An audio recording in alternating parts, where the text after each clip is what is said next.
제23편. 여호와는 나의 목자시니 내게 부족함이 없으리로다. 그가 나를 푸른 풀밭에 누이시며 쉴만한 물가로 인도하시는도다. 내 영혼을 소생시키시고 자기 이름을 위하여 의의 길로 인도하시는도다. 내가 사망의 음침한 골짜기로 다닐지라도 해를 두려워하지 않을 것은 주께서 나와 함께 하심이라. 주의 지팡이와 막대기가 나를 안위하시나이다. 주께서 내 원수의 목전에서 내게 상을 차려주시고 기름을 내 머리에 부으셨으니 내 잔이 넘치나이다. 내 평생에 선하심과 인자하심이 반드시 나를 따르리니 내가 여호와의 집에 영원히 살리로다.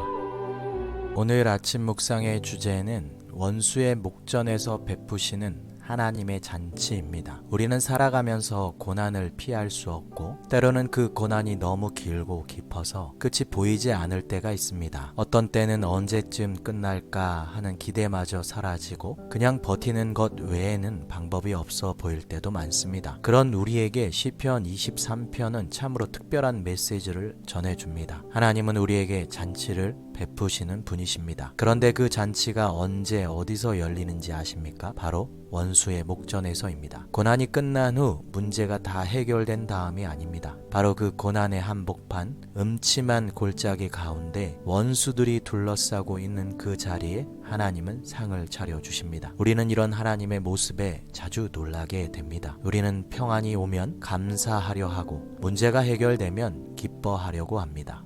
그런데 하나님은 전혀 다른 방식으로 일하십니다. 해결 이후가 아니라 해결 이전에, 고난 끝이 아니라 고난 한복판에서 하나님은 우리에게 은혜의 상을 차려주십니다. 하나님은 우리가 고난 속에서도 위협 속에서도 여전히 기뻐하고 평안을 누리기를 원하십니다. 이것이 복음의 능력입니다. 이것이 하나님 백성의 특권입니다. 틴켈러 목사님은 고통과 하나님의 임재에 대해 이렇게 말합니다. 기독교 복음은 당신을 고난에서 즉시 건져내겠다는 약속이 아니다. 오히려 고난 한가운데서 당신과 함께 하시겠다는 하나님의 임재의 약속이다. 고난의 문제보다 더 큰 은혜는 그 고난 가운데 함께 하시는 하나님 자신입니다. 문제 해결보다 더 큰 기쁨은 해결되지 않는 상황 속에서도 하나님이 나와 함께 계심을 믿고 누리는 그 평안입니다. 시편 23편 5절은 이렇게 말합니다. 주께서 내 원수의 목전에서 내게 상을 차려주시고 기름을 내 머리에 부으셨으니 내 잔이 넘치나이다. 하나님은 왜 하필 원수의 목전에서 상을 차려주실까요? 그 이유는 분명합니다. 하나님은 당신의 자녀가 누구인지 누구에게 속했는지를 모든 원수들 앞에서 분명하게 보여주기 원하십니다. 나를 공격하는 원수들, 나를 조롱하는 상황들, 나를 무너뜨리려는 세상의 모든 세력 앞에서 하나님은 선언하십니다. 이 사람은 내 사람이고 내가 책임지며 내가 먹이고 내가 세운다 라고 말입니다. 이런 모습은 고대 근동 문화에서도 아주 익숙한 장면입니다. 승리한 왕이 잔치를 베푸는 것은 단순한 식사가 아니라 왕의 통치와 보호, 승리와 존귀를 선언하는 의식이었습니다. 원수의 목전에서 하나님이 베푸시는 잔치는 바로 이것입니다. 하나님을 영화롭게 하며 하나님 그 자체를 즐거워하는 자리입니다. 우리는 종종 이런 질문을 던집니다. 목자라고 말씀은 하시지만 정작 나의 현실에는 관심이 없으신 것 아닐까? 그러나 요한복음 10장 11절에서 예수님은 분명하게 말씀하십니다. 나는 선한 목자라. 선한 목자는 양들을 위하여 목숨을 버리거니와.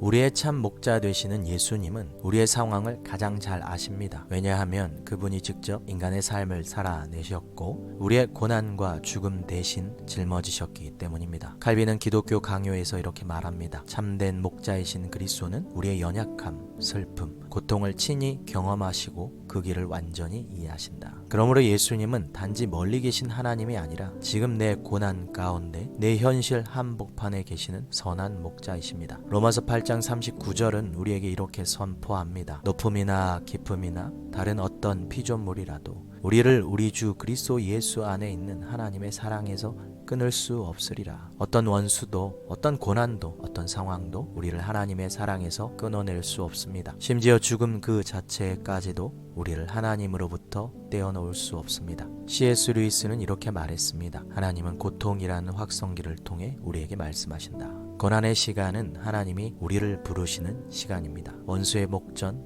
음침한 골짜기, 해결되지 않는 그 자리에서 하나님은 지금도 말씀하십니다. 나는 내 목자다. 나는 너를 잊지 않았다. 나는 너와 함께 있다. 사랑하는 성도 여러분, 오늘 하루 우리의 상황은 여전히 어려울 수 있습니다. 여전히 해결되지 않는 문제, 여전히 힘든 관계, 여전히 가득한 불확실함 속에 있을 수 있습니다. 그러나 시편 23편은 오늘 우리에게 이렇게 선포합니다. 내 평생의 선하심과 인자하심이 반드시 나를 따르리니 내가 여호와의 집에 영원히 살리로다. 고난이 끝나야 하나님을 누릴 수 있는 것이 아닙니다. 바로 지금 이 자리에 원수의 목전에서 주님은 우리를 위하여 잔치를 베풀고 계십니다. 우리의 삶은 지금도 하나님의 은혜의 자리입니다. 하나님이 우리를 먹이시고 우리를 세우시고 우리를 존귀하게 하십니다. 오늘 하루도 고난의 한복판에서 하나님의 은혜를 깊이 누리는 하루 되시기를 주님의 이름으로 소망합니다.